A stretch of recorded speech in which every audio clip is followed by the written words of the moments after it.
നമസ്കാരം, ഞാൻ Avantika. Chemmanur international jewellers Kaumudi ഹെഡ്ലൈൻസിലേക്ക് സ്വാഗതം. Powered by fortune industries, presented by Baba easy English, in association with high sleep mattresses. കയ്യേറ്റത്തിൽ മുന്നണി കലഹം. മൂന്നാർ കയ്യേറ്റ വിഷയത്തിൽ CPM-നോടിടഞ്ഞ് CPI. കാനത്തിനെതിരെ EP ജയരാജന്റെ പരാമർശങ്ങളിൽ പാർട്ടി അണികളിൽ കടുത്ത നീരസം. ജിഷ്ണു കേസിൽ അമ്മ മഹിജയുടെ സമരത്തിനു ശേഷമുള്ള സാഹചര്യങ്ങൾ കൂടി ചർച്ച ചെയ്യാൻ ഇന്ന് CPI സംസ്ഥാന സമിതി. പോലീസിനും ആഭ്യന്തര വകുപ്പിനുമെതിരെ കാനം നടത്തിയ പ്രസ്താവനകളിൽ വിമർശനവുമായി EP ജയരാജൻ ഫേസ്ബുക്കിൽ പോസ്റ്റിട്ടത് ഇന്നലെ. കാനത്തിന്റെ കുത്തുവാക്കുകൾ മുന്നണി മര്യാദയുടെ സീമകൾ ലംഘിക്കുന്നത്. ഇത്തരം ജൽപ്പനങ്ങൾ ക്ഷമിക്കാൻ കഴിയുന്നതല്ല. കാനത്തെ LDF മേധാവിയായി ആരും ചുമതലപ്പെടുത്തിയിട്ടില്ലെന്നും ജയരാജന്റെ രോഷം. അതിനിടെ മൂന്നാർ കയ്യേറ്റത്തിൽ CPI ഭരിക്കുന്ന റവന്യൂ വകുപ്പിനെതിരെ താക്കീതുമായി മന്ത്രി M. മണിയും. ജനങ്ങളെ ബുദ്ധിമുട്ടിച്ച് മൂന്നാറിൽ ഒഴിപ്പിക്കൽ നടക്കില്ലെന്നും ഉദ്യോഗസ്ഥ നടപടി അനുവദിക്കില്ലെന്നും മണി.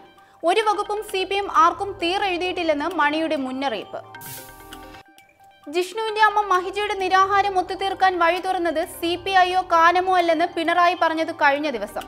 പാർട്ടിയോട് മുന്നണിയിലെ വല്യേട്ടൻ പുലർത്തുന്ന മനോഭാവത്തിൽ പരക്കെ വിയോജിപ്പ്. അതേസമയം പ്രശ്നങ്ങൾക്ക് കാരണം CPI-യുടെ ഏകപക്ഷീയ നിലപാടുകൾ എന്ന വിമർശനവുമായി CPM. കൊലയാളിയുടെ നുണക്കഥ. നന്ദൻകോട് കൂട്ടക്കൊലയിൽ പ്രതി കേഡൽ ജിൻസൺ മെനഞ്ഞ നുണക്കഥകളുടെ പൂട്ടുപൊളിച്ച് അന്വേഷണ സംഘം. കേഡലിന്റെ മനോവിഭ്രാന്തിയും സാത്താൻ സേവയും വെറും അഭിനയം. അച്ഛനും അമ്മയും സഹോദരിയും ഉൾപ്പെടെ 4 പേരെ കൊലപ്പെടുത്തിയതിന് പിന്നിൽ കടുത്ത വൈരാഗ്യം മാത്രം.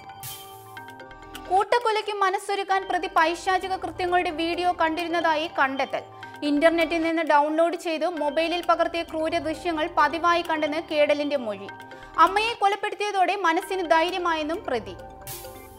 മാനസിക നില തെറ്റിയതായി കേഡൽ അഭിനയിച്ചത് ശിക്ഷയിൽ നിന്ന് ഒഴിവാക്കാനെന്ന് നിഗമനം. 5 ദിവസത്തെ കസ്റ്റഡിയിൽ വിട്ട കേഡലിനെ കൂടുതൽ മനഃശാസ്ത്ര പരിശോധനകൾക്ക് വിധേയനാക്കും. പ്രതിയെ ചെന്നൈയിലെത്തിച്ച് തെളിവെടുക്കുമെന്നും പോലീസ്. ഖജനാവിലേക്കുള്ള വഴികൾ. ട്രഷറികളിലെ നോട്ട് ക്ഷാമം പരിഹരിക്കാൻ പുതിയ വഴികൾ തേടി സർക്കാർ. ലോട്ടറി വകുപ്പും ബിവറേജസ് കോർപ്പറേഷനും ദിവസേന ബാങ്കിൽ അടയ്ക്കുന്നതിൽ പകുതി തുക ഇനി മുതൽ ട്രഷറിക്ക് നൽകാൻ നിർദ്ദേശം. തീരുമാനം നോട്ട് ക്ഷാമം കാരണം ക്ഷേമ പെൻഷൻ വിതരണം ഉൾപ്പെടെ തടസ്സപ്പെട്ട സാഹചര്യത്തിൽ. സർക്കാർ തീരുമാനം ബാങ്ക് മേധാവികളെ അറിയിച്ചതായി ധനമന്ത്രി തോമസ് ഐസക്. ബാങ്കുകൾ നിർദ്ദേശം പാലിച്ചില്ലെങ്കിൽ തിങ്കളാഴ്ചയ്ക്കകം ഈ സ്ഥാപനങ്ങളുടെ പണം നേരിട്ട് ട്രഷറികളിൽ എത്തിക്കാൻ ഉത്തരവിറക്കുമെന്നും മന്ത്രി. സംസ്ഥാനത്തെ നോട്ട് ക്ഷാമം കാണിച്ച് RBI ഗവർണർക്ക് കത്തയച്ചതായും ഐസക്. അതിനിടെ സർക്കാർ ജീവനക്കാരുടെ ശമ്പളവും പെൻഷനും ട്രഷറി വഴി വിതരണം ചെയ്യുന്ന പരിഷ്കാരം ജൂൺ 1 മുതൽ നടപ്പാക്കാൻ തീരുമാനം. ഇതു സംബന്ധിച്ച് ട്രഷറികൾക്ക് നിർദ്ദേശം നൽകിയതായി ധനവകുപ്പ്. എന്നും മാറും പെട്രോൾ വില. പെട്രോൾ ഡീസൽ വില നിശ്ചയിക്കുന്നത് നിത്യേന ആക്കാനുള്ള തീരുമാനത്തിൽ പരക്കെ ആശങ്ക. പുതിയ നീക്കം വില വർധനയുടെ കടുപ്പം പെട്ടെന്ന് അറിയാതിരിക്കാനുള്ള തന്ത്രമെന്ന് ആക്ഷേപം. രാജ്യത്തെ 5 പട്ടണങ്ങളിൽ പരീക്ഷണാടിസ്ഥാനത്തിൽ പുതിയ രീതി നടപ്പിൽ വരുന്നത് അടുത്ത മാസം 1 മുതൽ. 2 ആഴ്ചയിലൊരിക്കൽ ഇന്ധനവില നിർണ്ണയമെന്ന നിലവിലെ രീതിക്ക് മെയ് മാസത്തോടെ വിരാമം. രാജ്യാന്തര വിപണിയിൽ ഓരോ ദിവസവും ക്രൂഡ് വിലയുടെ ഏറ്റക്കുറച്ചിൽ അനുസരിച്ചാകും ഇനി നിത്യേനയുള്ള വില നിർണ്ണയം. എന്നാൽ വില പരിഷ്കരണത്തിലെ പുതിയ രീതിയിൽ ആശങ്ക വേണ്ടെന്ന് എണ്ണ കമ്പനികൾ. Chemmanur international jewellers Kaumudi headlines സമാപിക്കുന്നു.